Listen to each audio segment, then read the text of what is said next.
Petrol pump থেকে প্রায় লক্ষাধিক টাকা চুরির ঘটনায় চাঞ্চল্য ছড়ালো এলাকায়। ঘটনাটি ঘটেছে উত্তর দিনাজপুর জেলার চোপড়া থানার একটি বেসরকারি পেট্রোল পাম্পে।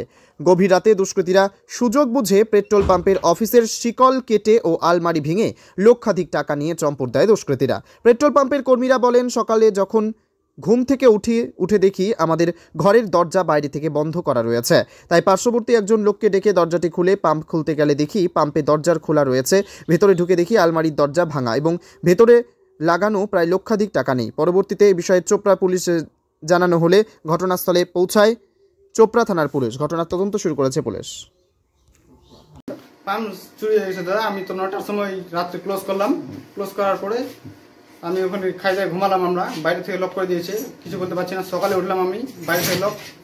রাস্তার মাঝে একটা লোক দেখলাম, ওকে আমি ডাকে বললাম, তো আমরা একটু বাইরে থেকে খুলে দাও, আমরা বুঝবো অফিস খুলবো, পাম্প বন্ধ করে চালু করবো। তারপরে তো আমরা দেখছি তো অফিস, আমি তালা নিয়ে চাবি নিয়ে আসছি, অফিস খোলা আর গডরেজও খোলা, সব কিছু খোলা আছে। খোলার পরে তারপরে দেখছি তো ক্যাশ কিছু নেই, টাকা পয়সা নেই। কত টাকা ক্যাশ ছিল? ক্যাশ মোটামুটি 1.5 লাখের কাছাকাছি।